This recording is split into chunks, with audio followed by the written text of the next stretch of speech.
What's good, YouTube? Crown Jewel for Crown Jewel Boxing. Back with a gem.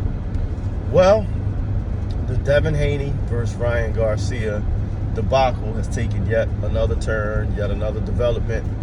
And we all know that on yesterday, they came out, and announced the results of Ryan's B sample to the surprise of no one, as I said in my short.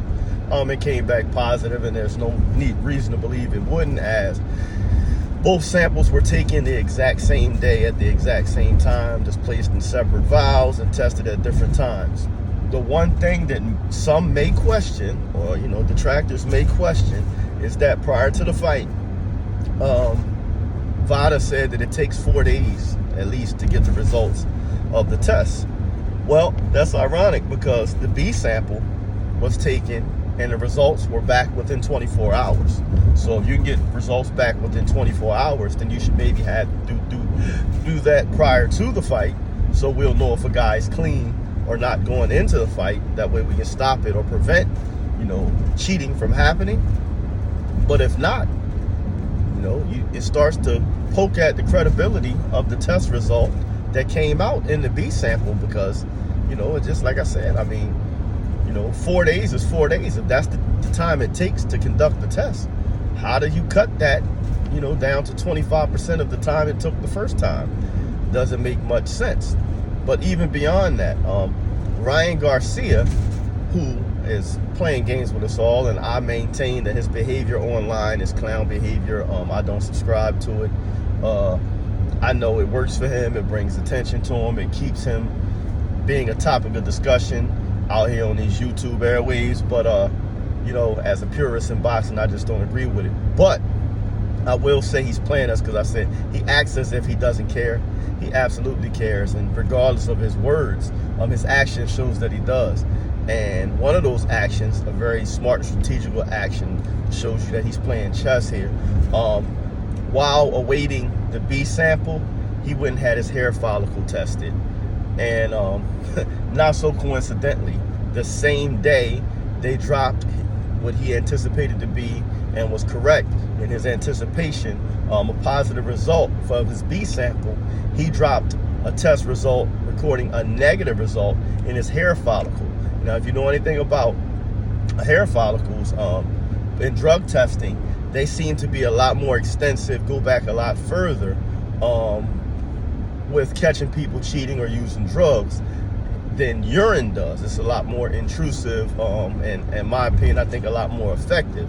So the thing about it is, the urine test came from an independent contractor who has nothing to do with the New York State Athletic Commission. And the hair test now came from an independent contractor that has nothing to do with the New York State Athletic Commission, as they were hired by Ryan Garcia. So now you have two contradicting professional opinions coming into the New York State Athletic Commission regarding Ryan's toxicology reports.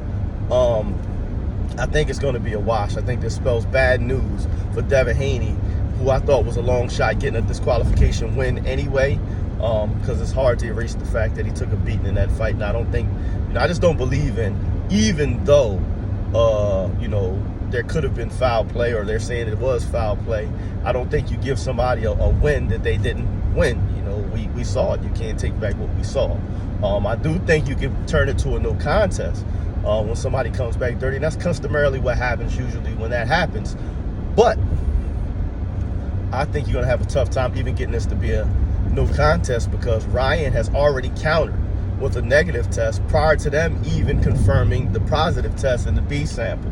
So like I said, I think what's going to come out of this is going to end up being a wash. I think, Devin Haney, if he, feels some type of way about this, which I'm sure he does, and suffering his first defeat to a long-time rival, get back in the gym, get a tune-up fight or two, take care of your mandatory, and try to negotiate a fight to get back in there and get your get back. Make sure that you negotiate stringent testing, that is, make sure this time that it's 24/7 testing, have the highest level testing possible, because both of you guys can afford it, and run it back. But as of right now, it seems like Ryan is playing chess. He just made a very good move, and I'm not saying it's checkmate, but he just may be in check.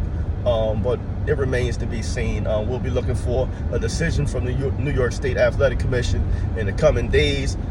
We do know that Ryan's team has already said they've turned over all supplements they were using prior to the fight to be tested for contamination. Like I said, it can still go either way, but it's just very less likely that the loss is going to be overturned, in my opinion, with the information that's available now. You know, can they poke holes in the test that he got done, the hair follicle test?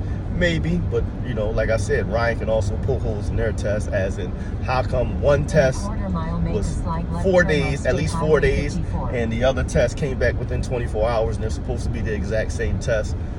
It leaves, you know, room to be skeptic or to have some skepticism. But that's all I have for y'all right now. Until next time, keep your hands up, your chin down, your ass off the floor. Peace.